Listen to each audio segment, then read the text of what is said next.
अस्सलामुअलैकुम दोस्तों की हाल चाल तो दिल पे होता पंजाब टीवी। मैं दलवीर मोहम्मद लतीफ़। दोस्तों सब तो पहले सारे चैनल में सबसक्राइब करो ताकि साड़ी हर आने वाली वीडियो ਤੁਹਾਡੇ तक आसान तरीके से पहुँच सके। अज वीरों वास्ते एक वाइस क्लब की वीडियो है जी कल लगाई सी माशाल्लाह 5,20,000 मुल किया। अंकल होरे मौके पर आए ने, मौके से चो के तसली करके लिख चले ने।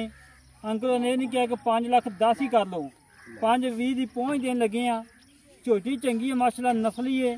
बड़े वीर नाराज़ हुए ने, बड़े वीर नाराज़ हुए ने। बाकी अंकल होना को पूछा कि तुम मौके पर आयो, कोई घाटा वादा, कोई फराड, कोई करप्शन, किसी किस्म का कोई घाटा वादा। अस्सलाम वालेकुम जी। वालेकुम सलाम जी बच्चे। अच्छा नहीं उन्होंने अच्छा अंकल जी कितों आए जी? बेटा मैं तेरी वीडियो देख के आया सी। अच्छा जी। और जिस तरह तेरी मेरी गल हुई है जी मैं उस तो बड़ा मुतमैन होया। जी जी हालांकि मैं सफ़र करने की पोजीशन च नहीं सी, लेकिन तेरी ज़ुबान के उत्ते, तेरे साथी की ज़ुबान के उत्ते मैं सफ़र किया जी इंशाल्लाह। और मैं इत्थे आया। और जिस तरह तू मैंने दसिया उस तो मैं वध पाया। जी इंशाल्लाह। अगे लेना देना तो नसीबों का होंगे, या दुध का घ्यो तो दुध पुत्र तो अल्लाह की देन है, जिन्हों मर्जी दे दे, जिन्हें को मर्जी खो ले बेनियाज है। हाँ जी बहरहाल मेरा दिल मुतमैन है, मैं तुहाडे तो राजी हाँ। अल्लाह रब्बुल इज़्ज़त तुहाडी इस काम दे विच मजीद बरकतां अता फरमान, तुहाडियां मेहनतां रंग लाण। मैं बहुत राजी हाँ तुहाडे तो और मुतमैन जा रहा हूँ।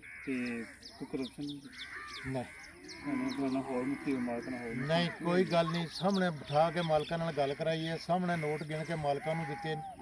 कोई 1 रुपया इस बच्चे ने मेरे को डिमांड नहीं की और ना लिया। मैं ये वास्ते दुआ गो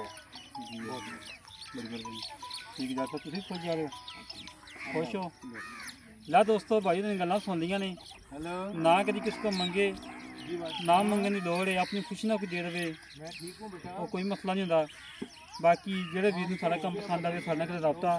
बाकी झोटी दिखा दो साढ़े नाल रबता जो 306 51 10 914 306 51 10 914 कॉल नंबर इस तरीके नाल अपने वीर दा इजाजत मिलांगे।